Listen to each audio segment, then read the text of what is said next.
રમવા આવે હે રમવા આવે માડી રમવા આવે આજના કુમેડી રમવા આવે આરસ વાળી ઓખતર વાળી પાટણિયા વાળી ઝાડોલ વાળી મારી પાટરાણી.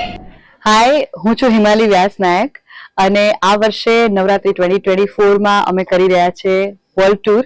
આપણા ગરબા અને આપણા સંગીતને આખી દુનિયામાં અમે લઈ જઈ રહ્યા છે, આપણા વારસાને. સો વી આર વેરી એક્સાઇટેડ. યુરોપના 4 કન્ટ્રીઝ જર્મની, બેલ્જિયમ, નેધરલેન્ડ્સ અને એમ્સ્ટરડેમમાં અમે પરફોર્મ કરીશું. આપણા ગરબા, રાસ, ડાકલા, બધી જ પ્રકારની સ્ટાઇલ્સ, માતાજીના ટ્રેડિશનલ ગરબા. પછી અમે આવીશું અમદાવાદમાં 10 દિવસ નવરાત્રી કરવા માટે. અમદાવાદ અને ગાંધીનગરના મેજર ખૂબ જ સુંદર બધા વેન્યુઝ છે. અને પોસ્ટ નવરાત્રી કેનેડા મિસિસાગા સ્ટેડિયમમાં અમે પરફોર્મ કરીએ છીએ શરદ પૂર્ણિમાના garba. So very excited, very much looking forward to connect with all the Gujaratis and all the Garba fans all over the world.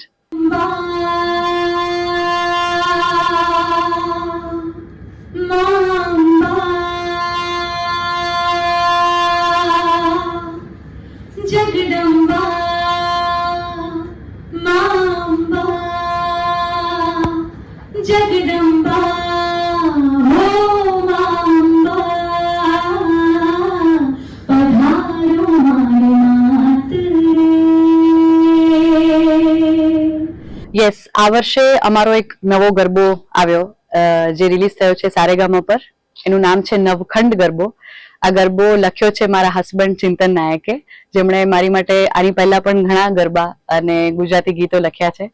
ગરબાનું કમ્પોઝિશન કર્યું છે રથીન મહેતા, જે ન્યુજર્સીમાં રહે છે અને ત્યાં રહીને આપણા સંગીતનું ખૂબ સરસ કામ કરી રહ્યા છે. મેં ગાયો છે. અને નવખંડ એટલે કે પૃથ્વી અને નવખંડ ગરબો એટલે આ ધરા પર માતાજીને ઇન્વિટેશન છે, ઇન્વોકેશન ટુ ગોડેસ અંબા, માં જગદંબા. એના શબ્દો છે જગદંબા માં અંબા પધારો મારી માત રે, દીવડા પ્રગટાવી હું તો જોઉં તારી વાટ રે.